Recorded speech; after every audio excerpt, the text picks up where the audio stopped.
Live from the New Tech Studio,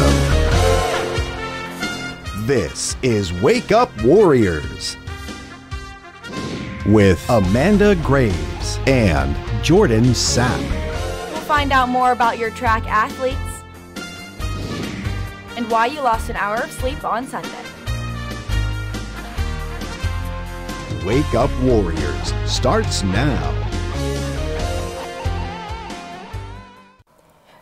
Good morning, Penn, Trafford, and welcome back to Wake Up Warriors. Today is Tuesday, March 12th. I'm Amanda. And I'm Jordan. Since the track season has just started, we sent Zach Conley to catch up with some athletes about their favorite things to do about track.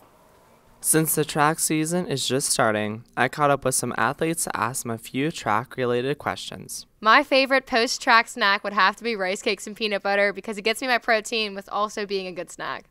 I would have to say chocolate ice cream because I like to eat a ton of that, and I don't usually eat it when I'm running because it's not good to eat all that stuff, and I know I'm not supposed to, but I eat it after the race because it makes me feel accomplished. All right, so this just started in the winter season with Coach Shane, the throwing coach. We listened to this one heavy metal rock song, and it goes, "Are you ready?" And then we get pumped, we get that in our head, and then we go. Are you ready? Have I ever forgotten what lap I'm on? Yes, I actually did at the first meet of the season in 7th grade, and I didn't really understand how track worked, so I asked the girl next to me, but she was a lap behind me, so she told me the wrong lap number, so I ended up, instead of sprinting at the finish, kind of slowly jogging in, and I didn't really know what was happening, so now I try to keep track of the laps that I'm on. I have dropped a baton during a relay. It was in middle school, and Christina DeLuca was just too fast for me. So I went to hand her the baton, and so I didn't reach her, so I had to jump to give her the baton, and instead I ate it. Yeah, during indoor season, I was doing box jumps on like the wooden boxes, and I landed on like the edge and like kind of slipped off of it, and I gashed my shin and ended up getting 10 stitches. This has been Zach Conley reporting for PTTV.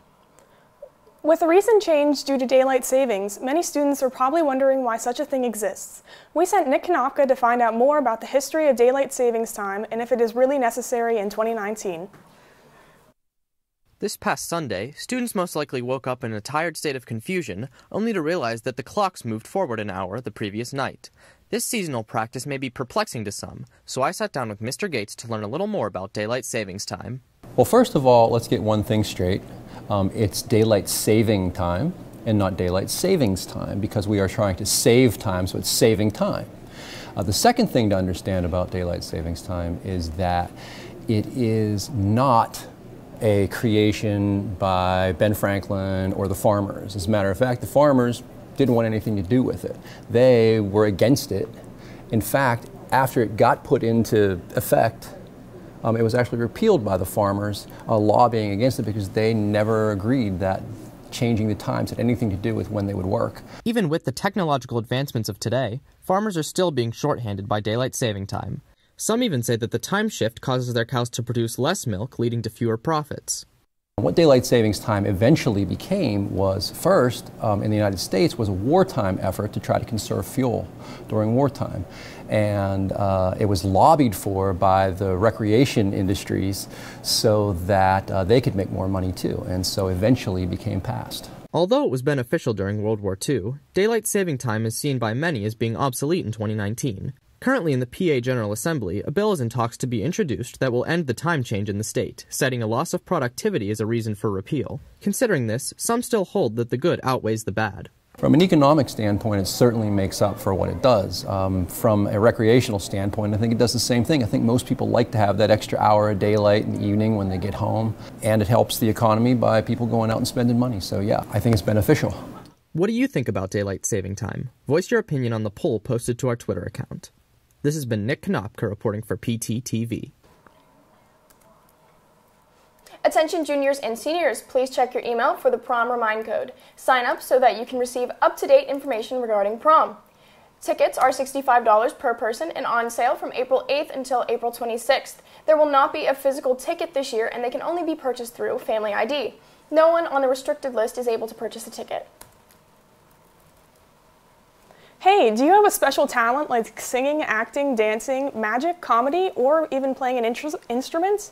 Come to the Media Center the evening of March 29th from 6 to 9 p.m. and enjoy performances, coffee, and snacks.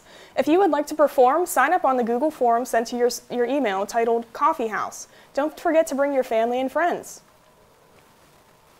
Chief John Otto is coming to the LLA on March 26th, 4th period, to speak about how to become a police officer. Check your email to sign up.